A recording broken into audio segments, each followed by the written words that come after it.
हाँ जी, good morning India, very very good morning. So last class हमने नया बैच स्टार्ट कर दिया था कोस्ट ऑडिट के बारे में। क्या हाल चाल है सब लोगों के? शुरू करें class. All are ready? Ayushi, Pooja good morning, जवान, Saurabh good morning. So cost audit के बारे में इंट्रोडक्शन पार्ट देख लिया था और इंट्रोडक्शन के बाद हमने एक टॉपिक स्टार्ट करना था। टोटल 15 चैप्टर पढ़ने बच्चों। एक अलग से कॉपी लगानी है आपको, नोट्स आपको प्रिंट कराने हैं, मॉड्यूल आपके पास होना चाहिए, ठीक है।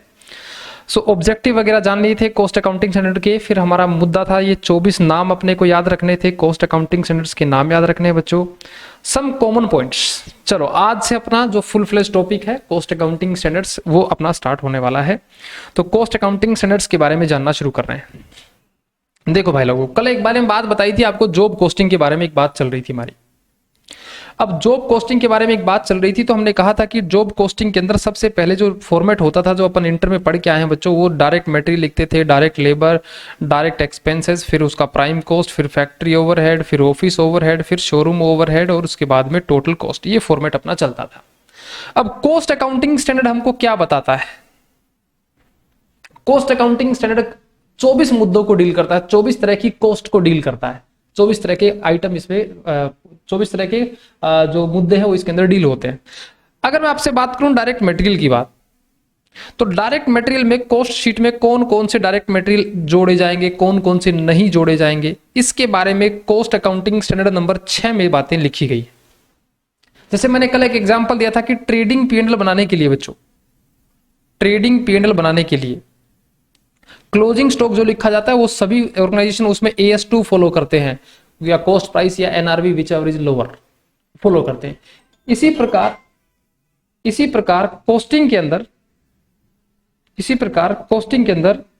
कोस्टिंग के अंदर जो है बच्चों, वो कोस्ट अकाउंटिंग स्टैंडर्ड इस मुद्दों को डील करते हैं कि कोस्ट शीट जब आप बनाओगे तो उसमें कौन कौन से खर्चे शामिल होंगे और कौन कौन से खर्चे शामिल नहीं होंगे, इसके बारे में हमको 24 कोस्ट अकाउंटिंग स्टैंडर्ड के बारे में पढ़ना है। लेकिन सभी कोस्ट अकाउंटिंग स्टैंडर्ड्स में कुछ बातें कॉमन हैं।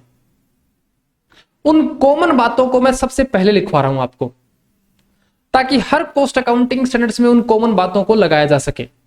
24 के 24 कोस्ट अकाउंटेंट में तो नहीं है लगभग, लेकिन 20 से 21 के अंदर ये कॉमन बातें हैं सबके अंदर। ये थ्योरेटिकल एक क्वेश्चन आता है लिखने का 5 से 8 नंबर का, उसके अंदर आपको लिखनी होती है। एक छोटी सी बात मैंने कल आपसे पूछी थी, अगर आपको याद हो, बताइए बच्चों, अगर मैं डायरेक्ट मान लीजिए मेरा फर्नीचर बनाने का काम है, सुनना मेरी बात को, फर्नीचर बनाने का काम है बच्चों, मैं ट्रक में लकड़ी लेके आया, लकड़ियां थी बच्चों 1000 रुपए की, ट्रक का जो किराया था वो था 200 रुपए ट्रक का किराया था, लेकिन ट्रक ने रेड लाइट क्रॉस कर दी, चालान कट गया बच्चों 500 रुपए का। मैं आपसे जानना चाहता हूं यहां डायरेक्ट मटेरियल की कॉस्ट में सिर्फ 1200 रुपए लिखूं या 500 रुपए जोड़ के लिखूं? क्या ख्याल है?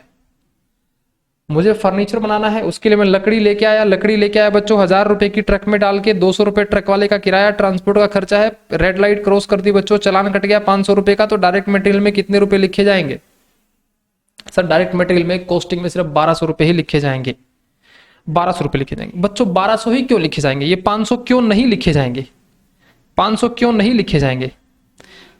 इसके बारे में कोस्ट अकाउंटिंग स्टैंडर्ड बताता है नंबर 6, बोलता है any fine penalty demurrage charges वो कोस्टिंग का पार्ट नहीं होते, क्योंकि वो अब नॉर्मल नेचर के एक्टिविटीज हैं, ये नॉर्मल नेचर की एक्टिविटी नहीं है।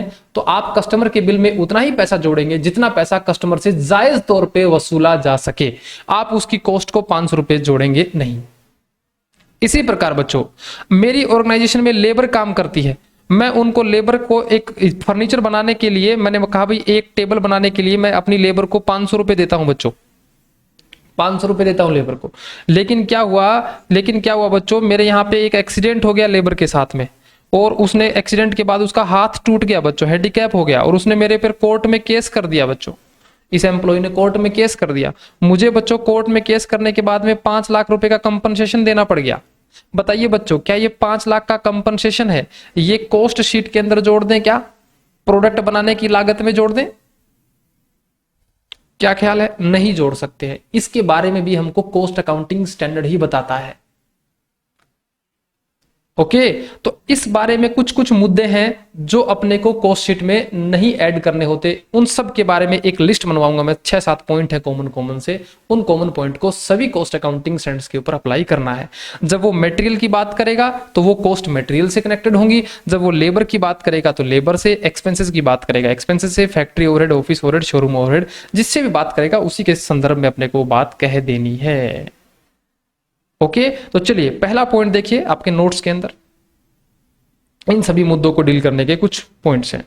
तो some common points in cost accounting standards, कुछ कॉमन पॉइंट होंगे जो कॉस्ट अकाउंटिंग स्टैंडर्ड्स में हर एक के अंदर अपने को अप्लाई करने हैं। एग्जाम पॉइंट ऑफ व्यू से मैं आपको मार्क करा के चलूंगा, उतनी ही बातें याद रखनी है, यहां पे मैंने पूरी कंसेप्चुअल बातें लिखी हुई है। देखो कॉमन पॉइंट में बच्चों ये है कि जितने भी कॉस्ट अकाउंटिंग स्टैंडर्ड्स है ना, वो डिवाइडेड इन 9 पॉइंट्स, उसमें 9 पॉइंट आते हैं। जैसे कॉस्ट अकाउंटिंग स्टैंडर्ड नंबर 1 है तो उसमें 9, आप ये मान लीजिए 9 सेक्शन है। जैसे इनकम टैक्स के सेक्शन होते हैं, फैक्ट्री एक्ट के 10 सेक्शंस होते हैं, वैसे ही कॉस्ट अकाउंटिंग स्टैंडर्ड के भी 9 पॉइंटों में बांटा गया है। ठीक है, उन 9 पॉइंट में से कुछ कॉमन पॉइंट हैं। जैसे सबसे पहले मिलेगा आपको इंट्रोडक्शन। इंट्रोडक्शन का मतलब है कि वो कॉस्ट अकाउंटिंग स्टैंडर्ड अपना नाम बताएगा और वो किस चीज में डील करता है उसके बारे में बताएगा। तो subject matter in which cost accounting standard deal with, जैसे कॉस्ट अकाउंटिंग स्टैंडर्ड नंबर 6 का मुझे इंट्रोडक्शन देना है तो मुझे लिखना पड़ेगा this cost accounting standard deals with the material cost. 7 के बारे में बात करना है तो मैं लिखूंगा this cost accounting deals with the labour cost. 10 के बारे में बात करनी है तो this cost accounting standard deal with the direct expense. ये पहला इंट्रोडक्शन पॉइंट होगा सभी कॉस्ट अकाउंटिंग स्टैंडर्ड्स पे। ये एग्जाम ओरिएंटेड इतना ज्यादा नहीं है, ये पूछा नहीं जाता है एग्जाम में इतना। ठीक है, दूसरा एग्जाम में जो पूछा जाता है वो ऐसा पूछा जाता है, डिस्क्राइब करिए objective of cost accounting standard number 6, scope of cost accounting number 6 या 7 या 8 या 9 या 10। तो उस केस में हर एक कॉस्ट अकाउंटिंग स्टैंडर्ड का ऑब्जेक्टिव क्या है, हर एक कॉस्ट अकाउंटिंग का ऑब्जेक्टिव क्या है बच्चों, टू ब्रिंग यूनिफॉर्मिटी, सब लोग एक तरीके से अपनी कॉस्ट शीट बनाएं, एक तरीके से अपने कॉस्ट का ट्रीटमेंट करें और कंसिस्टेंसी और उसी तरीके से बनाते रहें। And method of determining the, और अपनी कॉस्ट को डिटरमाइन करें। कौन सी कॉस्ट को, अगर मटेरियल के बारे में पढ़ रहे हैं तो यहाँ पे मटेरियल कॉस्ट आ जाएगी, लेबर के बारे में पढ़ रहे हैं तो यहाँ पे लेबर कॉस्ट आ जाएगी, ओवरहेड के बारे में पढ़ रहे हैं तो यहाँ पे ओवरहेड कॉस्ट आ जाएगी। कहने का मतलब हर कॉस्ट अकाउंटिंग स्टैंडर्ड का ऑब्जेक्टिव है कि सब लोग उस कॉस्ट को वैसे ही डील करें जैसे सब लोग डील करते आए हैं। फॉर एग्जाम्पल, मैंने कल एक छोटा सा एग्जाम्पल दिया था बच्चों कि एक लाल रंग की किताब होती ना, पहले फाइनेंशियल अकाउंट्स को मैनेज करने के लिए बही बोलते थे जिसको। क्या बच्चों एक बही दूसरे वाले आदमी को समझ में आ जाती थी क्या? कल हमारी बात हुई थी।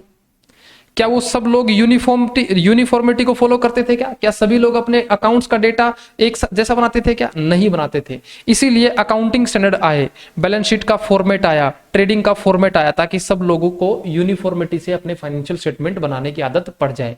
इसी प्रकार कॉस्ट अकाउंटिंग स्टैंडर्ड का भी ऑब्जेक्टिव यही है कि सभी लोग एक जैसे कॉस्ट शीट बनाने लग जाएं, एक जैसी कॉस्ट शीट में कॉस्ट का ट्रीटमेंट करने लग जाएं। तो इस बात को कॉस्ट ऑडिट की भाषा में कैसे लिखा जाएगा?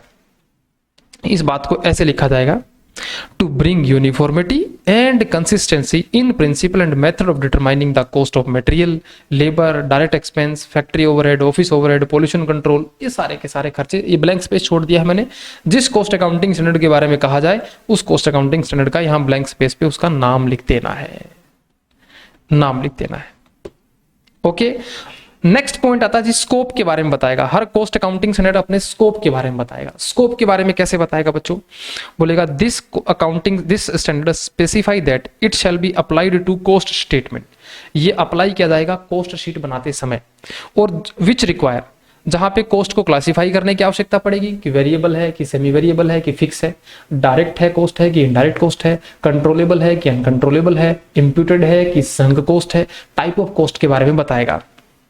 दूसरा ये बताएगा कि कॉस्ट शीट में उसको प्रेजेंट कहां करना है। प्रेजेंट कहां करने का मतलब है उसको कॉस्ट शीट में आप कॉस्ट शीट में है वो प्राइम कॉस्ट का पार्ट बनाएंगे, कॉस्ट को फैक्ट्री ओवरहेड का पार्ट बनाएंगे, ऑफिस ओवरहेड का पार्ट बनाएंगे कि शोरूम का, मतलब कोई भी खर्चा है वो कौन से एलिमेंट में, कौन से सेगमेंट में लिखा जाएगा, इसके बारे में भी हर कॉस्ट अकाउंटिंग स्टैंडर्ड बताएगा हमको कि कोई खर्चा है वो कॉस्ट शीट में किस सेगमेंट में लिखना है। और फिर डिस्क्लोज भी करके बताएगा। डिस्क्लोजर ऑफ कॉस्ट मतलब अगर फॉरेन एक्सचेंज में खर्च किया है तो कितना रुपया खर्च किया है, डिस्क्लोजर रिक्वायरमेंट होती है। रिलेटेड पार्टी से अगर ट्रांजैक्शन करी है तो कितने रुपए की करी है, इन सारी बातों के बारे में भी हर कॉस्ट अकाउंटिंग स्टैंडर्ड डील करेगा। तो हर कॉस्ट अकाउंटिंग स्टैंडर्ड का स्कोप यही रहने वाला है, सभी के सभी का कॉस्ट। तो ये लाइन एज इट इज याद रखनी है, एग्जाम के पॉइंट ऑफ व्यू से इसको मार्क कर लेंगे। एग्जाम में इन दोनों बातों में से एग्जाम में क्वेश्चन कैसे पूछा जाएगा, एग्जाम में क्वेश्चन पूछा जाएगा, बताइए ऑब्जेक्टिव, ऑब्जेक्टिव बताइए, स्कोप बताइए 7 नंबर का, 8 नंबर का, 9 पैकिंग कॉस्ट का, 10 का डायरेक्ट एक्सपेंस का, इनके ऑब्जेक्टिव स्कोप बताइए। तो आपको ऑब्जेक्टिव में ये वाली लाइन लिखनी है और स्कोप में ये वाली लाइन लिखनी है। इसके अंदर ब्लैंक स्पेस है एक, जो कॉस्ट अकाउंटिंग स्टैंडर्ड पूछा जाए उसका उसमें नाम लिखना है। तो आप आपके पास में अगर नोट्स हैं तो इसको मार्क कर लीजिएगा बच्चों, यहां से आपका एग्जाम ओरिएंटेड क्वेश्चन बनता है। ये 2 पॉइंट, इंट्रोडक्शन वाला नहीं बनता है। ओके जनाब। फिर बच्चों हर एक कॉस्ट अकाउंटिंग स्टैंडर्ड में कुछ डेफिनेशंस होती हैं। जैसे फैक्ट्री एक्ट पढ़ते हैं तो फैक्ट्री एक्ट में एम्प्लॉय की डेफिनेशन क्या है, एम्प्लॉयर की डेफिनेशन क्या है, फैक्ट्री की डेफिनेशन क्या है। इनकम टैक्स पढ़ते हैं तो पर्सन की डेफिनेशन क्या है, और आप फर्म की डेफिनेशन क्या है, असेसमेंट ईयर की डेफिनेशन क्या है। वैसे ही कॉस्ट अकाउंटिंग स्टैंडर्ड्स के अंदर जो वर्ड यूज होते हैं उनकी डेफिनेशन क्या है, वो भी हर कॉस्ट अकाउंटिंग स्टैंडर्ड बताता है। क्या क्या बताता है बच्चों डेफिनेशन में, ये हर कॉस्ट अकाउंटिंग स्टैंडर्ड में अलग अलग मिलेंगी। एग्जाम पॉइंट ऑफ व्यू से इनको याद करने की जरूरत नहीं है। जैसे इसमें पूछेगा डायरेक्ट कॉस्ट क्या होती है, नॉर्मल कॉस्ट क्या होती है, अबनॉर्मल कॉस्ट क्या होती है, संक कॉस्ट क्या होती है, इन बारे में डेफिनेशंस यहाँ पे लिखी जाएंगी। उनको बारे में ज्यादा अपने को पढ़ने की जरूरत नहीं है।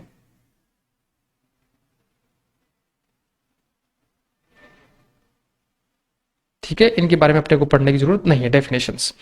नेक्स्ट आता है बच्चों मोस्ट इंपोर्टेंट, 2 बार मार्क कर लीजिए भाई, ये इसका एग्जाम में क्वेश्चन आता है, इसका principle of measurement. Principle of measurement, principle of measurement का मतलब है कितने रुपए की कॉस्ट शीट में लिखी जाएगी, इसकी कैलकुलेशन कैसे होगी। जैसे अभी हम कॉस्ट शीट का जिक्र कर रहे थे तो मटेरियल में ये 500 रुपए नहीं आएंगे, लेबर में वो 5 लाख रुपए का जो कोर्ट में कंपनसेशन था वो नहीं आएगा। इनके बारे में बताना कॉस्ट शीट में, इसको बोला जाता है प्रिंसिपल ऑफ मेजरमेंट। पैसे को मेजर कैसे करेंगे, कितनी कॉस्ट लगी है इसको मेजर कैसे करेंगे। इसके कुछ कॉमन पॉइंट्स हैं जो हर कॉस्ट अकाउंटिंग स्टैंडर्ड में अप्लाई करने हैं। आइए जवान देखते हैं कौन कौन से ऐसे खर्चे हैं जिनको कॉस्ट शीट में शामिल किया नहीं जाएगा। तो इसके अंदर मैंने लिखा किसी भी एक पर्टिकुलर आइटम की कॉस्ट निकालते समय, जैसे मटेरियल कॉस्ट निकालते समय, लेबर कॉस्ट निकालते समय, ओवरहेड कॉस्ट निकालते समय, कौन कौन से कॉस्ट एलिमेंट को प्रोडक्ट कॉस्ट में शामिल किया जाएगा और कौन कौन से कॉस्ट एलिमेंट को प्रोडक्ट में शामिल नहीं किया जाएगा। 2 बातें बतानी है। जैसे अभी एक छोटा सा एग्जांपल लिया था ना कि वो ट्रक वाले का फाइन, पेनल्टी, डेमरेज चार्जेस हैं वो शामिल नहीं किए जाएंगे। तो कहने का मतलब है प्रिंसिपल ऑफ मेजरमेंट में हमको हर कॉस्ट अकाउंटिंग स्टैंडर्ड ये बताएगा कि कौन सी कॉस्ट शामिल करनी है और कौन सी कॉस्ट शामिल नहीं करनी है। ओके बच्चों, आइए जनाब कौन कौन सी कॉस्ट शामिल नहीं करनी है उसके बारे में कुछ 6-7 पॉइंट हैं। लेकिन इस पॉइंट को पढ़ाने से पहले मैं आपसे जॉब कॉस्टिंग वाले पे वापस चलूंगा क्योंकि ये सारा कनेक्शन उसी के साथ में है। अच्छा बच्चों, आप फाउंडेशन में जॉब कॉस्टिंग पढ़ते थे 20 नंबर में, और आप इंटर में जॉब कॉस्टिंग का पूरा एक चैप्टर था अपना, इंटर के अंदर भी फाउंडेशन में भी पढ़ते थे आप, इंटर में भी पढ़ते थे। एक बात बताओ, मैं एक लिस्ट बनवाता था आपसे कॉस्टिंग के अंदर, फाउंडेशन में भी बनवाई थी, इंटर में बनवाई थी, और उसका मैं ऐसे लिखवाता था कॉपी के अंदर, एक पॉइंट लिखवाता था मैं कॉपी के अंदर। जो बच्चे पढ़े हुए बताना, can we add all types of cost in cost sheet, ऐसा एक क्वेश्चन लिखवाता था मैं, ध्यान है क्या आपको? Can we add all types of cost in cost sheet. फिर मैं उसमें लिखवाता था आंसर में, no we can not add all types of cost in cost sheet, only normal cost, ऐसे लिखवाता था मैं, normal cost is added in cost sheet. फिर एक लिस्ट बनवाता था, ध्यान हो तो आपको, एनी फाइनेंस कॉस्ट, उसमें ब्रैकेट में लिखवाता था मैं कैश डिस्काउंट और लिखवाता था मैं आपको एक इंटरेस्ट ऑन लोन, और मैं एक पार्ले जी का एग्जाम्पल देता था, ध्यान हो तो आपको, और मैं आपको ऐसे पूछता था बच्चों बताना कि पार्ले जी बिस्किट 5 रुपए में बिकता है, तो उसके बनाने की कॉस्ट मान लीजिए 4 रुपया है और 1 रुपया प्रॉफिट है, ये उसकी कॉस्ट है और 1 रुपया प्रॉफिट है। लेकिन बताओ बच्चों, पार्ले जी कंपनी अगर लोन ले लेगी, कोई भी लोन के बदले 5,000 करोड़ का लोन ले लिया और इंटरेस्ट पे कर रही है, तो क्या पार्ले जी बिस्किट महंगा हो जाएगा क्या? यस और नो? ऐसे अगर आपको थोड़ा ध्यान आ रहा है तो फाउंडेशन इंटर में बताओ बच्चों, पार्ले जी बिस्किट 5 रुपए का बेचती है, पार्ले जी कंपनी लोन ले लेती है, कोई लोन के बदले इंटरेस्ट पेमेंट करती है और इंटरेस्ट का पेमेंट बहुत भारी भरकम करती है, तो क्या पार्ले जी 5 की बजाय 7 का कर दें क्या? प्रोडक्ट की कॉस्ट बढ़ा दें क्या? यस और नो? क्या ख्याल है आपका? नहीं सर, नहीं बढ़ाएंगे। इसी बात को कॉस्ट अकाउंटिंग स्टैंडर्ड में लिखा जाता है कि कौन कौन से ऐसे खर्चे हैं जिनकी प्रोडक्ट की कॉस्ट को नहीं बढ़ा सकते। वो कॉमन खर्चे हैं, जैसे मैं मटेरियल उधार पे लाया, मटेरियल उधार पे लाया तो लोन पे लाया, उसको पेमेंट करने में इंटरेस्ट लग रहा है, तो फाइनल वो फाइनेंस कॉस्ट हो जाएगी, वो कॉस्टिंग में नहीं आएगी। समझ में आई बात यहां तक? तो अब अपने को कुछ पॉइंट ऐसे पढ़ने हैं बच्चों जो अपने को ये बताना है कि ये कॉस्ट शीट में शामिल नहीं होगी। पहला मुद्दा था abnormal cost shall be excluded from, abnormal cost है वो कॉस्ट में नहीं आएगी। जैसे मटेरियल का एक्सीडेंट हो जाए, तो मटेरियल आग लग जाए मटेरियल में, या loss by fire, loss by theft हो जाए, तो क्या अपना पार्ले जी बिस्किट महंगा कर दें क्या? बताओ जनाब। Loss by fire, loss by theft, ये सारे अबनॉर्मल रीजन होते हैं बच्चों। आप लोग खुद बता दो मेरे को, पार्ले जी कंपनी अपनी 5 रुपए में बिस्किट बेचती है, अगर पार्ले जी कंपनी में 5 करोड़ रुपए का माल चोरी हो जाए, तो क्या पार्ले जी बिस्किट महंगा हो जाएगा क्या? नहीं होएगा जी, नहीं होएगा। इसी बात को कॉस्टिंग में कंसेप्ट बना के कैसे पढ़ाया जाएगा, इसी बात को बोला जाएगा abnormal cost shall B exclude from material cost. समझ में आई? दूसरा, अगर बच्चों यहां पे वर्कर काम करते हैं, लेबर काम करती है, और लेबर के बीच में बच्चों लड़ाई हो गई, आपस में लड़ाई में टूट फूट हो गई, तो मेरे को बताओ बच्चों, ये टूट फूट होने के कारण क्या हम अपने प्रोडक्ट को 5 की बजाय 7 में कर दें क्या? नहीं सर। तो इसको कैसे पढ़ाया जाएगा? Abnormal cost shall be excluded from labour cost. Labour के कारण, लेबर के अंदर कोई अबनॉर्मल रीजन से कोई खर्चा हुआ है, तो उसको भी प्रोडक्ट कॉस्ट में शामिल नहीं किया जाएगा। बच्चों और सुनो, मैं अपनी कंपनी के अंदर 14 साल के बच्चों को नौकरी पे रखता था, 14 साल से कम बाल मजदूरी करवाता हूं मैं, मेरे ऊपर भारत सरकार ने 5 लाख रुपए का फाइन पेनल्टी ठोक दिया, क्या बच्चों मैं अपने प्रोडक्ट को महंगा कर दूं? क्या ये बात आपको पता है कि ऐसा प्रोडक्ट महंगा हो सकता है क्या? नहीं कर सकते। तो इसको कॉस्ट शीट में और कॉस्ट अकाउंटिंग स्टैंडर्ड की भाषा में कैसे पढ़ाया जाएगा कि कोई भी अबनॉर्मल कॉस्ट लगती है, फाइन पेनल्टी डैमेज कोई भी खर्चा लगता है, तो वो कॉस्ट में शामिल नहीं किया जाएगा। तो आइए कुछ कॉमन से मुद्दे हैं जो कॉस्ट में शामिल नहीं होंगे। अबनॉर्मल कॉस्ट मैंने आपको बता दिया, एक्सक्लूड करनी है। अगर ये मटेरियल से कनेक्टेड है तो यहां ब्लैंक स्पेस में मटेरियल लिख देंगे, लेबर से कनेक्टेड है तो लेबर लिख देंगे, ओवरहेड से कनेक्टेड है तो ओवरहेड लिख देंगे। ओके, पहली बात क्लियर हो गई। दूसरी बात बच्चों, interest finance cost shall be excluded, ये फाउंडेशन में भी लिखवाता था मैं, इंटर में भी लिखवाता था, और अब फाइनल में कॉस्ट शीट नाम का चैप्टर आ गया है, इसमें भी लिखेंगे। लोन के बारे में तो मैंने बता दिया है, इंटरेस्ट फाइनेंस कॉस्ट के ब्रैकेट में नोट्स हैं आपके पास में, तो लिख लेना बच्चों यहां पे। एक तो इसका एग्जाम्पल होता है कैश डिस्काउंट, और एक होता है इंटरेस्ट ऑन लोन। मैं आपको समझाता हूं, कई बार आपने पढ़ा होगा कि इंटरेस्ट की जो कैलकुलेशन है वो कॉस्ट शीट में नहीं आती। एक छोटा सा एग्जांपल देता हूं, उससे आपको ये बात समझ में आएगी। ठीक है, चलिए एक एग्जांपल की तरफ चलते हैं। देखो भाई, मुझे ना 2 आदमी मिले बच्चों। एक आदमी ये है, ये थोड़ा उदास है, एक आदमी ये है, ये थोड़ा मोटा है।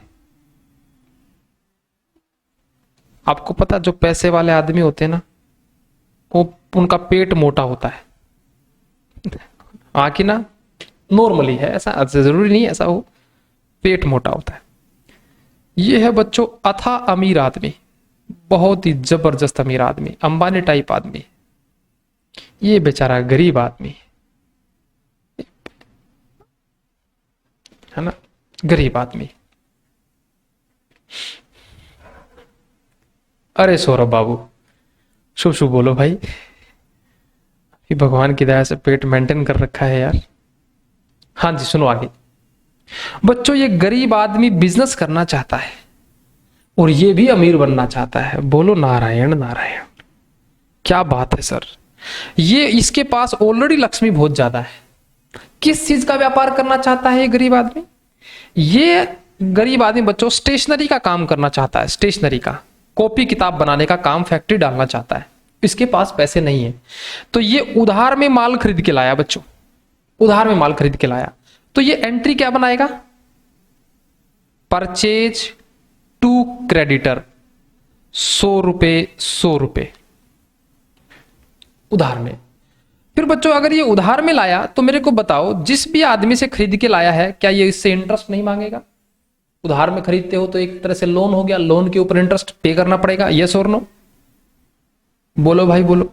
तो बच्चों इंटरेस्ट की एंट्री आती है क्या आपको? Interest account debit to creditor. मैंने कहा भाई ये एंट्री मान लीजिए 10 रुपए इंटरेस्ट हो गया, और कुछ समय बाद ये अपने क्रेडिटर को पे कर देगा, तो creditor account debit to cash 110 110। क्या ये तीनों एंट्रियां समझ में आई आपको? एक गरीब आदमी है, फर्नीचर का व्यापार करना चाहता है, लकड़ी खरीद के लाया उधार में 100 रुपए की, और उसके ऊपर इसने इंटरेस्ट का पेमेंट कर दिया बच्चों 10 रुपए, और क्रेडिटर को टोटल पेमेंट हो गया 110 रुपए। मान लीजिए ये M0 महीना था और ये 2 महीने बाद M2 महीने बाद उसने पेमेंट कर दिया है। ओके बच्चों, आगे सुनिए केस स्टडी क्या है, आगे सुनिए। अब बच्चों जो अमीर आदमी है वो भी माल खरीदता है, और जब माल इसने खरीदा ना, तो इसने भी सेम नेचर का व्यापार खरीदा, तो माल खरीद के लाया, तो परचेज अकाउंट डेबिट 100 रुपए। लेकिन इसके पास पैसा था तो इसने हाथों हाथ पेमेंट किया, तो इसका जो कैश पेमेंट था ना वो 95 रुपए ही था, और बाकी जो था ना वो डिस्काउंट मिल गया 5 रुपए का, इसको 5 रुपए का डिस्काउंट मिल गया। अब मेरे को बच्चों बताइए, ये आदमी भी लकड़ी खरीद के लाया सेम, और ये भी लकड़ी खरीद के लाया सेम, व्यापार दोनों का सेम है। मैं आपसे जानना चाहता हूं, अमीर आदमी की परचेज कॉस्ट, अमीर आदमी की लकड़ी खरीदने की मटेरियल कॉस्ट बताइए बच्चों, अमीर आदमी की कितने रुपए मानी जाए? मटेरियल कॉस्ट, अगर ये व्यापार करना चाहता है और कॉस्ट शीट बनाए इसकी हम, तो मटेरियल कॉस्ट इसकी कितने रुपए माने? बताओ बच्चों। सर इसकी 95 रुपए माननी चाहिए। Very good. और बच्चों गरीब आदमी की कॉस्ट कितनी माननी चाहिए मटेरियल की? सेम नेचर का व्यापार है तो मटेरियल कॉस्ट इसकी कितने रुपए माननी चाहिए हमको, बोलो। गरीब आदमी की खरीदने की लागत कितने रुपए आई है सामान खरीदने की? अब पूजा ने बताया सर 100 रुपए खाई है। और कोई आंसर है भाई आपके पास में? 100 और 95 के अलावा कोई बच्चा और आंसर देना चाहता है क्या? या कॉपी टू हर या कॉपी टू हिम बोलेगा? क्या ख्याल है, मटेरियल कॉस्ट कितने रुपए मानी जाए? दोनों आपके जो दो आंसर है बच्चों, 100 रुपए वाला आंसर आपका गलत है, सॉरी 100 रुपए वाला आंसर आपका सही है, 95 वाला इसके लिए गलत है। सुनो मुझको मेरी बात, क्यों गलत है? एक बात बताओ यार, आप बच्चों परचेज की एंट्री करते हो तो परचेज अकाउंट डेबिट कितने से किया है? 100 रुपए से। सेम नेचर का माल है, इसमें भी परचेज अकाउंट डेबिट कितने से किया है? 100 रुपए से। लेकिन यहां पे कैश आउटफ्लो, अमीर आदमी का कैश आउटफ्लो 95 है, तो आपने यहां पे रूल जो लगाया ना बच्चों, वो ये लगाया कि cash outflow equal to cost, cash outflow equal to cost. इसने आपने बोला 95 रुपए कॉस्ट है, तो फिर आप यही रूल यहां पे भी तो लगाते, तो यहां पे आपका इस हिसाब से आंसर बनता है 110, क्योंकि यहां पे कैश आउटफ्लो टोटल कितना हुआ है? 110 कैश आउटफ्लो हुआ है। But cash outflow does not equal to cost. Cash outflow है वो कॉस्ट के बराबर हो ऐसा जरूरी नहीं है। कॉस्ट का मतलब क्या होता है? कॉस्ट का मतलब होता है amount of resources consumed. Whether it is paid और not paid. Conclusion of the story सुन लीजिए।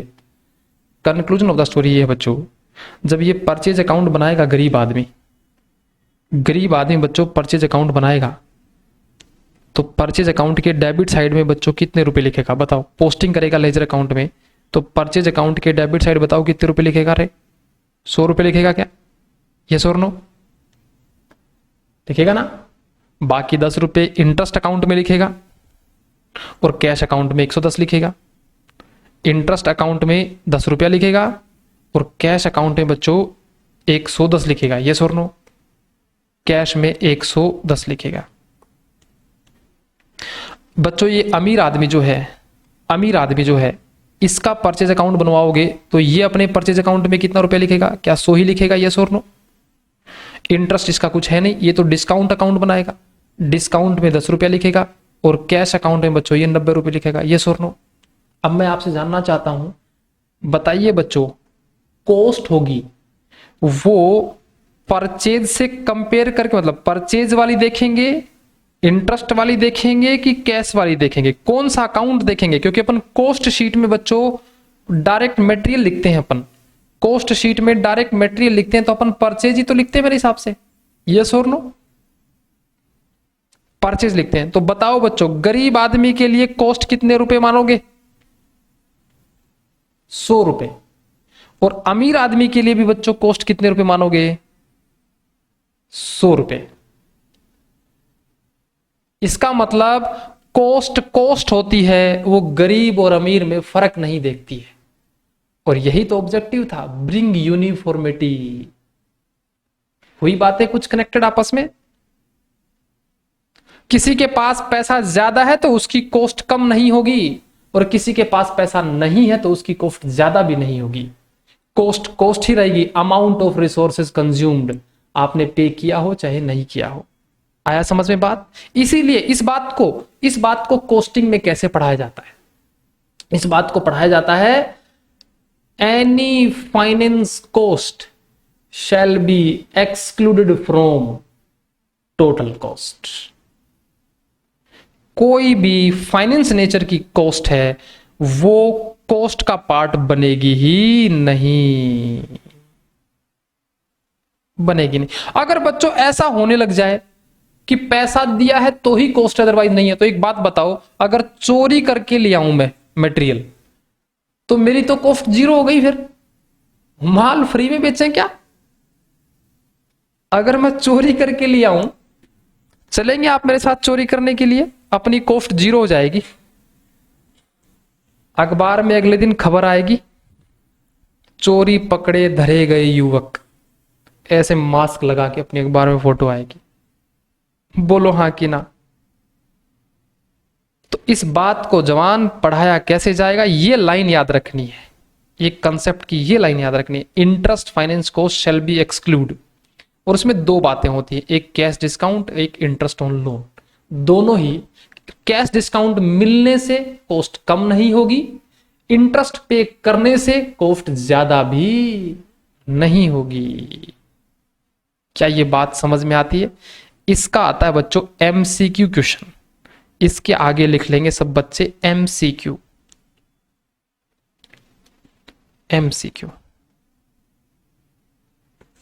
इंटरेस्ट फाइनेंस कॉस्ट जो होती है वो कॉस्ट शीट में इंक्लूड होती है कि एक्सक्लूड होती है? ना तो हम बोलेंगे ना तो इंक्लूड होती है, उसको एक्सक्लूड ही करना है, कॉस्ट में उसका पार्ट नहीं लेना है। चलें आगे, यहां तक बात क्लियर है? तो कितनी कॉस्ट पढ़ ली हमने? 2 कॉस्ट। एक अबनॉर्मल कॉस्ट है, वो कॉस्ट का पार्ट नहीं बनेगी। एक फाइनेंस कॉस्ट, वो भी कॉस्ट का पार्ट नहीं बनेगी। समझ में आई बच्चों यहां तक बातें? आगे चला जाए। सो तो नहीं गए हैं आप? पढ़ाई करते समय नींद बहुत आती है। एक डायलॉग है ना, बोला, एक डायलॉग था, पुराना समय में चलता था, अभी भी चलता ही होगा। बोला, प्यार में नींद नहीं आती, कोई हमसे भी प्यार करो, हमें नींद बहुत आती है। तो ये पढ़ाई वाला प्यार है बच्चों, और किसी की बात मत करना मेरे से। है ना। किसी को नींद नहीं आ रही हो तो उसको पढ़ने बिठा दो, इतनी जल्दी नींद आएंगी, मजा आ जाएगा उसको। तो बच्चों दो तरह की कॉस्ट आपने ने याद कर ली है, एक अबनॉर्मल कॉस्ट, एक interest finance cost, cash discount या इंटरेस्ट ऑन लोन। तीसरा बच्चों, तीसरी कॉस्ट जैसे इंप्यूटेड कॉस्ट। कोई आप में से मुझे बताएगा क्या इंप्यूटेड कॉस्ट? आपने फाउंडेशन इंटर में भी इसका नाम सुना है, फाउंडेशन में इसका एमसीक्यू आता था, इंटर में तो नहीं आता था। इंप्यूटेड कॉस्ट का मतलब क्या होता था? बता सकते हो कोई? बताओ बच्चों, इंप्यूटेड कॉस्ट का मतलब क्या होता था?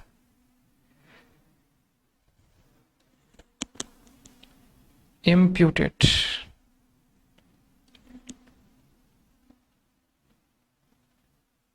इम्प्यूटेड का मान ली गई कॉस्ट। वेरी गुड महिमा, बहुत तगड़ी महिमा है आपकी, याद रह जाती हैं आपको फाउंडेशन की बातें। कॉस्ट अकाउंटिंग स्टैंडर्ड में ही मैंने पढ़ाया था बच्चों वहां पे इम्प्यूटेड कॉस्ट। देखो बच्चों, इम्प्यूटेड कॉस्ट इसको समझ में नहीं आया, समझना मेरी बात को। बच्चों अपन बनाते हैं, फर्नीचर का काम करते हैं, ठीक है, फर्नीचर का काम करते हैं। सुनना मेरी बात को, केस लेके बता रहा हूं। फर्नीचर का काम करने के लिए बच्चों मेरी खुद की बिल्डिंग है, खुद की बिल्डिंग है, और एक दूसरा आदमी है बच्चों, वो भी फर्नीचर का काम करता है, उसकी रेंटेड बिल्डिंग है, रेंट पे ले रखी। वो रेंट देता है बच्चों 50,000 रुपए। मैं क्योंकि खुद की बिल्डिंग है तो मैं तो कोई रेंट नहीं देता। सब बच्चे बताओ, अगर ये वाला आदमी अपने फर्नीचर की कॉस्ट शीट बनाए तो उसमें डायरेक्ट मटेरियल लिखेगा, डायरेक्ट लेबर लिखेगा, डायरेक्ट एक्सपेंस लिखेगा, फैक्ट्री ओवरहेड में क्या बच्चों वो रेंट लिख सकता है क्या? ये वाला बंदा क्या अपनी कॉस्ट शीट में फैक्ट्री ओवरहेड के अंदर क्या रेंट वर्ड का प्रयोग करके रेंट लिख सकता है क्या? नहीं लिख सकता। लेकिन ये वाला बंदा अगर अपना फर्नीचर बना के बेचेगा तो ये अपनी जब कॉस्ट शीट बनाएगा तो direct material, direct labour, direct expense तो लिखेगा, प्राइम कॉस्ट आएगी।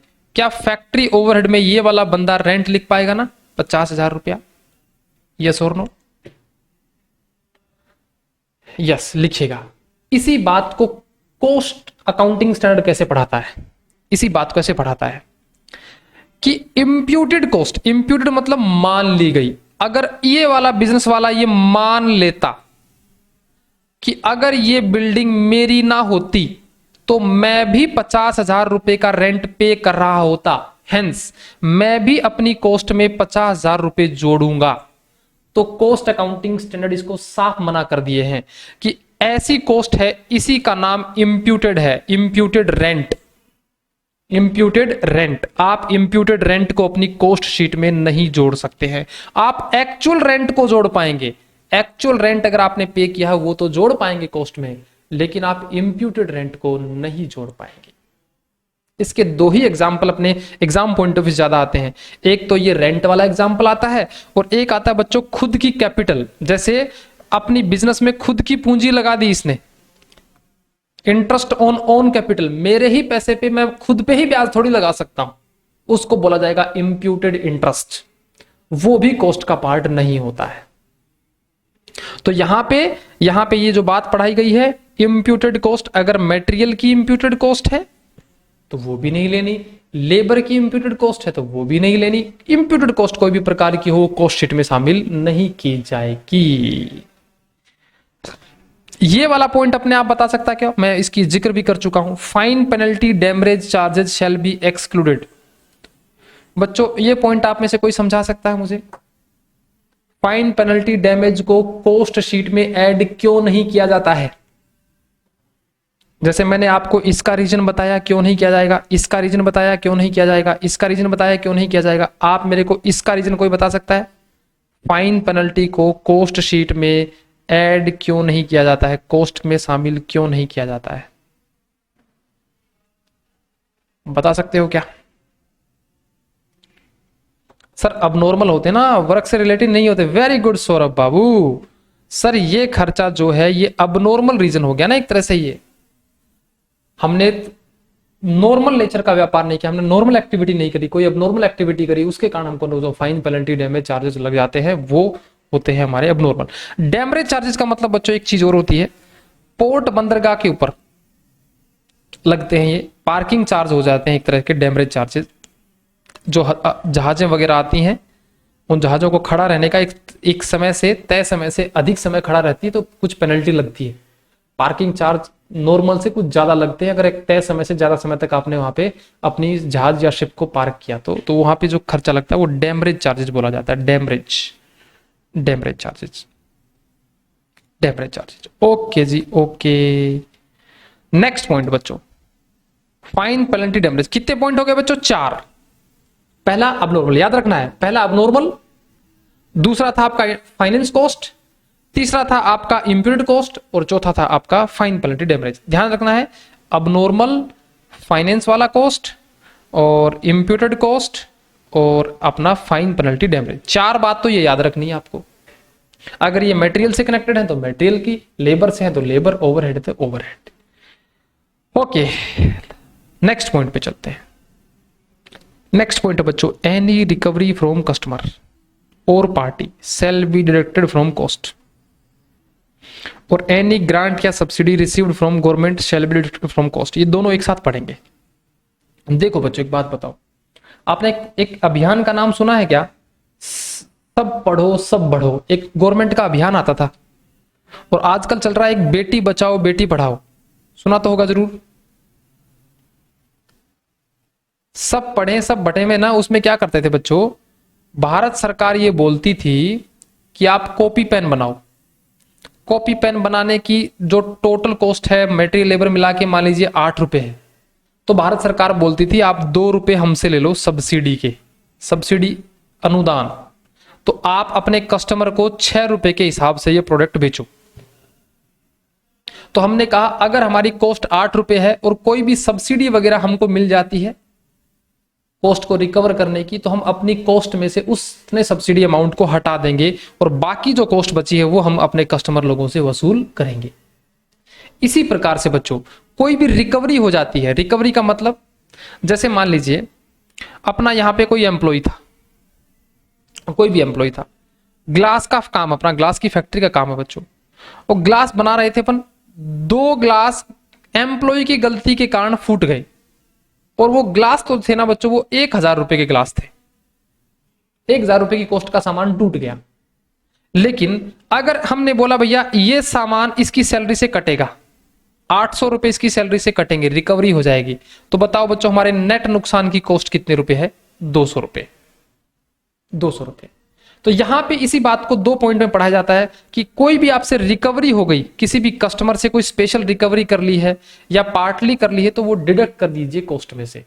और अगर आपने कोई भी ग्रांट सब्सिडी गवर्नमेंट से मिल गई है तो उनको भी आप अपनी कॉस्ट में से क्या कर दीजिए? कम कर दीजिएगा, कम कर दीजिएगा। ठीक है, तो कितने पॉइंट हो गए देखो? पहला वाला abnormal, finance, imputed, fine penalty demurrage, recovery, grant.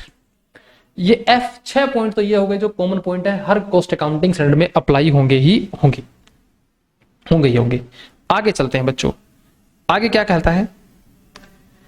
If cost is determined at the standard cost, अगर आपने कॉस्ट को डिटरमाइन किया है स्टैंडर्ड कॉस्टिंग के बेसिस पे, then price variance due to normal reason will be part of cost. यह है technical language, इसको देसी भाषा में समझाता हूं आपको, मैं देसी भाषा में समझाता हूं, और उसके लिए आपको ना मेरे को छोटी सी बातें जरूर बतानी पड़ेंगी आपको। आप बच्चों स्टैंडर्ड कॉस्टिंग पढ़ के आए हैं क्या इंटर में? बताओ हाँ कि ना। फाइनल में तो भी पढ़ रही है मेरे साथ में। फाउंडेशन में स्टैंडर्ड कॉस्टिंग पढ़ते थे? Yes sir. मैं एक छोटी सी बात पूछता हूं, ये है मेरा पहला दिन बिजनेस में, पहला दिन, ये है मेरा बिजनेस के लास्ट दिन। मैं अपना प्रोडक्शन शुरू करूंगा पहले दिन और प्रोडक्शन करता रहूंगा लास्ट दिन। सबसे पहले बच्चों बताओ, मुझे एक्चुअल कॉस्ट का पता प्रोडक्शन करने से पहले, मतलब क्या पहले दिन ही एक्चुअल कॉस्ट का पता लगेगा या लास्ट दिन एक्चुअल कॉस्ट का पता लगेगा? क्या बोलती पब्लिक? एक्चुअल कॉस्ट का पता मुझे कब लगता है? काम होने के बाद में लास्ट में पता लगता है, लास्ट में पता लगता है मुझे एक्चुअल कॉस्ट। मैं फर्नीचर बेचता हूं बच्चों, चाय मतलब ये अपना फर्नीचर बना के बेचते हैं। ग्राहक जो है बच्चों, कस्टमर कब आता है? ड्यूरिंग द ईयर कभी भी आ सकता ना, ग्राहक और भगवान कभी भी मिल सकते हैं, यस और नो? Yes sir. तो बताओ बच्चों, कस्टमर को आप प्राइस जो बताओगे, कस्टमर को बताओगे कि सेलिंग प्राइस कितने रुपए लोगे, ये सेलिंग प्राइस क्या एक्चुअल कॉस्ट के बेसिस पे निकाला जा सकता है, या आपको एस्टिमेटेड कॉस्ट के बेसिस पे ये सेलिंग प्राइस निकालना पड़ेगा? क्या ख्याल है? कस्टमर को जो अपन प्राइस चार्ज करेंगे वो एक्चुअल बेसिस पे निकाल पाओगे, या एस्टिमेटेड बेसिस पे आपको निकालना पड़ेगा? सर एस्टिमेटेड बेसिस पे निकालना पड़ेगा। इसका मतलब हमारी एक हो जाएगी standard cost, pre decided cost, pre determined cost. मैंने सोचा बच्चों, मैं एक फर्नीचर है ना वो 1,000 रुपए में बना लूंगा और मैं कस्टमर को 1,000 रुपए की टोटल कॉस्ट रिकवर करूंगा। काम होने के बाद मुझे पता चला कि 1,100 रुपए खर्च हो गए, तो बच्चों बताओ वेरियांस कितना आ गया? वेरियांस कितना आ गया? क्या 1,100 रुपए एडवर्स वेरियांस आ गया क्या? यस और नो? एडवर्स वेरियांस आ गया। और फाइनल की स्टैंडर्ड कॉस्टिंग में हम एक बात पढ़ते हैं बच्चों, प्लानिंग वेरियांस। आप समझिए ये दो रीजन से आया है, या तो ये नॉर्मल रीजन था, नॉर्मल रीजन मतलब हमारा एस्टिमेट ही गलत था, या ये अब नॉर्मल रीजन से आया है। मैं आपको बताऊं कि नॉर्मल रीजन से 60 रुपए का वेरियांस है और अब नॉर्मल रीजन से 40 रुपए का वेरियांस है। ये 60 और 40 करना हम पेपर नंबर 15 में सीखते हैं, एससीएम में, स्टैंडर्ड कॉस्टिंग में पढ़ते हैं। अभी के लिए बस आपको इतना बताना है। मैं आपको बता देना चाहता हूं कि 100 रुपए ज्यादा इसलिए लगे हैं क्योंकि 60 रुपए तो हमारी प्लानिंग में ही गलती थी। ये 1,000 नहीं होना चाहिए था, ये 1,060 होना चाहिए था। और हमारे ड्यू टू एक्सीडेंट वगैरह, due to abnormal loss by fire theft होने के कारण 40 रुपए का एक्स्ट्रा सामान हमको यहाँ पे खर्च हो गया। तो मैं आपसे जानना चाहता हूं इसकी जेन्युइन कॉस्ट, इस प्रोडक्ट की जेन्युइन कॉस्ट बच्चों बताइए। जो अपन ने फर्नीचर कस्टमर को बेचा है, इस फर्नीचर की जेन्युइन कॉस्ट 1,000 रुपए तो अपन ने प्री डिसाइडेड थी। क्या उसके अंदर ये 60 रुपए जोड़ने चाहिए थे कि नहीं जोड़ने चाहिए थे? बताइए, इसकी जेन्युइन कॉस्ट क्या 1,060 रुपए नहीं होनी चाहिए थी? कस्टमर को जो चार्ज करते 1,060 होनी चाहिए थी। यस, इसी बात को कॉस्ट अकाउंटिंग स्टैंडर्ड डील करता है। वो ये बोलता है कि अगर आपने अपनी कॉस्टिंग स्टैंडर्ड कॉस्टिंग के बेसिस पे की है, आप अपनी कॉस्टिंग को स्टैंडर्ड कॉस्ट के बेसिस पे डिटरमाइन करते हो, तो जो प्राइस वेरिएंस आता है ड्यू टू नॉर्मल रीजन के कारण, वो पार्ट ऑफ कॉस्ट माना जाएगा। मतलब आपकी स्टैंडर्ड कॉस्ट अगर 1,000 रुपए थी और आपका वेरिएंस नॉर्मल रीजन के कारण 60 रुपए है, तो आपकी जो टोटल कॉस्ट है ना वो 1,060 रुपए मानी जाएगी, मानी जाएगी। क्या ये बात समझ में आती है? जी वाली पॉइंट।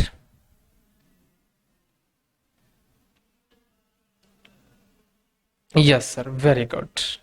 चले आगे थोड़ा सा और, तो एक बार रिवाइज करो, कौन कौन सी कॉस्ट को शामिल किया जाएगा, कौन सी को नहीं। अब नॉर्मल कॉस्ट काटा लगा दो, मटेरियल की हो, चाहे लेबर की हो, चाहे फैक्ट्री ओवरहेड, चाहे ऑफिस ओवरहेड। इंटरेस्ट काटा लगा दो, इंटरेस्ट है वो कस्टमर से कनेक्टेड नहीं है, नहीं आएगी। इंप्यूटेड कॉस्ट कस्टमर के बिल में नहीं जुड़ेगी। फाइन पेनल्टी है वो भी कस्टमर की कॉस्ट शीट में नहीं आएंगे। कोई भी रिकवरी हो गई है तो कॉस्ट शीट में से घट जाएंगे। सब्सिडी मिली है तो कॉस्ट शीट में से घट जाएगी। और अगर आपने अपनी कॉस्टिंग स्टैंडर्ड कॉस्टिंग के बेसिस पे की है तो नॉर्मल रीजन से जो वेरिएंस आया है वो कॉस्ट में जोड़ दिया करेंगे, जोड़ दिया करेंगे। ओके, एंड लास्ट पॉइंट बच्चों, और इसके आगे चल के क्वेश्चन भी आएंगे हमारे। लास्ट पॉइंट किधर गया? लास्ट पॉइंट आ जाते हैं। लास्ट पॉइंट देखिएगा,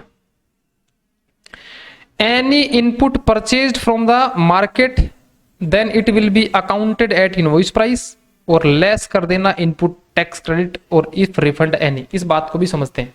जीएसटी तो पढ़ के आए होंगे आप, इंटर में पास करके आए हैं क्या जीएसटी? सर इसमें कितने सब्जेक्ट का रेफरेंस आएगा? इसमें सारे इंटर का रेफरेंस आएगा, ज्यादातर रेफरेंस कॉस्टिंग का होगा और कुछ टैक्स की बातें भी होंगी। बच्चों एक बात बताओ, मैं माल खरीद के लाया अपनी फर्नीचर की दुकान के लिए 1,000 रुपए का, उस पर मैं जीएसटी पे करके आया बच्चों 50 रुपए का, तो मैं टोटल पेमेंट करके आया 150। फिर मैं इसको प्रोसेस करूंगा और इस माल को प्रोसेस करके मैंने एक आउटपुट बनाया, वो आउटपुट को मैं कस्टमर को 5,000 रुपए में बेचूंगा, 5,000 रुपए में बेचूंगा। तो बताइए बच्चों, 5,000 रुपए में बेचूंगा और नया जीएसटी लगाऊंगा मैं, जीएसटी नया फाइनल आउटपुट में मान लीजिए 100 रुपए का जीएसटी है, तो क्या बच्चों ये पुरानी वाली क्रेडिट मेरे को मिलेगी कि नहीं मिलेगी? यस और no? Input tax credit, ITC नाम से पढ़ा था क्या कुछ आपने? मिलेगी जनाब। तो कहने का मतलब क्या है, जब माल खरीद के लाए तो टैक्स जोड़ देना और अपनी कॉस्ट को बढ़ा देना, और जब आप फाइनल प्रोडक्ट बेचें तो आपको वो अगर इनपुट टैक्स क्रेडिट मिलती है तो वो घटा देना, आपकी कॉस्ट को कम कर देगा। यस और नो? इसी बात को कॉस्ट अकाउंटिंग स्टैंडर्ड ही बताता है कि अगर आपके पास में कोई टैक्स वगैरह है या आपका कोई रिफंड वगैरह बनता है तो जब आप टैक्स पे करें तो आप उसमें जोड़ देना। तो इस बात को बोलता है इनपुट अगर खरीदते हो तो it will be accounted at invoice price, तो इनवॉइस प्राइस पे कॉस्ट कैलकुलेट कर लेना विद इंक्लूडिंग जीएसटी। और अगर आप माल को फिर बेचते हो और अगर आपको क्रेडिट अलाउ हो जाती है तो आप क्या कर लेना, उसमें से कम कर देना, रिफंड कर देना, रिफंड कर देना। तो this is these are the common points जो हर कॉस्ट अकाउंटिंग स्टैंडर्ड में अप्लाई होंगे। क्या बच्चों ये कॉमन पॉइंट याद आए? ये कॉमन पॉइंट चल जाएंगे आपके, याद हो जाएंगे ना? ये हर कॉस्ट अकाउंटिंग स्टैंडर्ड में अप्लाई करूंगा मैं। और क्या बोल के करूंगा? मैं से बोलूंगा बताइए प्रिंसिपल ऑफ मेजरमेंट, और एग्जाम में क्वेश्चन भी आएगा, बोलेगा बताइए principle of measurement of question cost accounting standard number 6 का क्या है, 7 का क्या है, 8 का क्या है, 9 का क्या है, 10 का क्या है। तो उस केस में आपको बताना है 6 का हो तो यहाँ मटेरियल कॉस्ट लिख देना इस ब्लैंक स्पेस पे, 7 के बारे में पूछे तो यहाँ लेबर लिख देना, 8 के बारे में पूछे तो यहाँ पे 8 का नाम लिख देना, 9 बोले तो पैकिंग मटेरियल लिख देना, एंड सो ऑन, आगे चलते रहना। ठीक है जनाब? तो ऐसे करके आपको ये पढ़ने, कुछ अलग पॉइंट भी होंगे, वो अलग पॉइंट में आपको आगे जो अपन कॉस्ट अकाउंटिंग स्टैंडर्ड पढ़ेंगे उसके साथ साथ में लिखवा के चलूंगा। तो अभी तक कितने पॉइंट पढ़े हमने? 5। पहला इंट्रोडक्शन हर कॉस्ट अकाउंटिंग स्टैंडर्ड का, उसमें नाम होगा। ऑब्जेक्टिव में सभी का ऑब्जेक्टिव यही होगा, यूनिफॉर्मिटी लेके आना। स्कोप के अंदर यही होगा, क्लासिफाई, प्रेजेंट और डिस्क्लोजर। और डेफिनेशन अपने को याद नहीं करनी है। प्रिंसिपल ऑफ मेजरमेंट में ये कुछ कॉमन पॉइंट थे, 8 कॉमन पॉइंट अपने यहाँ पे अप्लाई हो जाते हैं। अब चलते हैं बच्चों असाइनमेंट ऑफ कॉस्ट पे। Assignment of cost, assignment of cost का मतलब बच्चा क्या है कि आप माल खरीद के ले आए अपनी फैक्ट्री में, अब वो धीरे धीरे आप कस्टमर के लिए यूज करेंगे, तो एक कस्टमर पे कितने रुपए की कॉस्ट को अलोकेट करके असाइन करके कस्टमर से रिकवर करेंगे, इस बारे में जो बताएगा वो यहां पे बताएगा। कि ओवरहेड का चैप्टर पढ़ा था क्या बच्चों आपने इंटर के अंदर, कॉस्टिंग के अंदर? प्राइमरी डिस्ट्रीब्यूशन, सेकेंडरी डिस्ट्रीब्यूशन, उसमें क्या करते थे हम, जो फैक्ट्री के जो टोटल खर्चे थे उसको अपन 5 डिपार्टमेंट पे बांटते थे, फिर सेकेंडरी वालों को इधर प्राइमरी पे बांटने का काम करते थे ऐसे, यस और नो। फिर अपन इसकी टोटल कॉस्ट निकालते थे और ये कॉस्ट कस्टमर से रिकवर करते थे। तो कॉस्ट अकाउंटिंग स्टैंडर्ड ही हमको बताएगा कि कॉस्ट किस बेसिस पे बंटनी चाहिए, किस बेसिस पे बंटनी चाहिए। तो जनाब किस बेसिस पे बंटनी चाहिए, इसको थ्योरेटिकल में ही पूछा जाता है। बोलता है assign the cost on the basis of, आप किस के बेसिस पे असाइन करेंगे, cause and effect relationship, benefit received, cost shall be assign to in economical feasible way, appropriate basis. मैं आपको 2-3 अप्रोप्रिएट बेसिस की एग्जांपल देता हूं। आपको ध्यान है कि आप जब ये इंटरमीडिएट में आप ओवरहेड की कैलकुलेशन करते थे तो मैं आपको ऐसे समझाता था बच्चों कि ये हमारी कंपनी है, इस कंपनी में टोटल बिजली का बिल जो आया है ना वो 1 लाख रुपए टोटल बिजली का बिल आया है। और इस कंपनी में हमारे पास में 3 डिपार्टमेंट हैं बच्चों, डिपार्टमेंट ए, बी और सी। तो बताइए बच्चों बिजली का जो बिल है वो किस रेशियो में तीनों पे बटेगा। तो आप इसका बेसिस है ना इंटरमीडिएट में अपन या तो नंबर ऑफ लाइट पॉइंट करते थे, याद है, नंबर ऑफ लाइट पॉइंट, या फिर एरिया के हिसाब से बांटते थे कि नहीं बांटते थे। फिर एक एग्जांपल और देता हूं, यहां पे मैं सुपरविजन कराता हूं पूरी कंपनी का, मैं मैनेजर को 50,000 रुपया देता हूं और वो तीनों डिपार्टमेंट पे सुपरवाइज करता है। इस पे वो 50% टाइम डिवोट करता है, इस पे 20% टाइम डिवोट करता है, इससे 30%। तो इस 50,000 को अपन तीनों डिपार्टमेंट पे 50, 20 और 30 के रेशो में बांटते थे। याद आया कुछ? डिस्ट्रीब्यूशन। फिर अपन इन डिपार्टमेंट की टोटल कॉस्ट निकालते थे, इन डिपार्टमेंट की टोटल कॉस्ट निकालते थे, फिर टोटल कॉस्ट निकाल के पता करते थे कि इन डिपार्टमेंट में यूनिट्स कितनी बनी है, ताकि 1 यूनिट की टोटल कॉस्ट निकाली जाए। यस और नो करते थे क्या ऐसा? डिपार्टमेंट की टोटल कॉस्ट निकाल के फिर कितनी क्वांटिटी उन डिपार्टमेंट में बनी है, 1 डिपार्टमेंट की टोटल कॉस्ट निकाल लेते थे। इसी बात को कॉस्ट अकाउंटिंग स्टैंडर्ड डील करता है और क्या बोलता है बच्चों कि आप अपनी कॉस्ट को बच्चों असाइन करिएगा क्योज एंड इफेक्ट रिलेशनशिप। जो कॉस्ट जिसके कारण बढ़ रही है उसका रिलेशनशिप पता करिए और उसी के बेसिस पे उसको बांटिएगा। Benefit received economically feasible manner होना चाहिए, अप्रोप्रिएट बेसिस होना चाहिए। ओके सो और नेक्स्ट वन, बस 2 पॉइंट और पढ़ेंगे आज, लास्ट होगा फिर, उसके बाद कॉस्ट अकाउंटिंग नंबर 1 स्टार्ट हो जाएगा हमारा। बच्चों प्रेजेंटेशन, प्रेजेंटेशन का क्या मतलब है?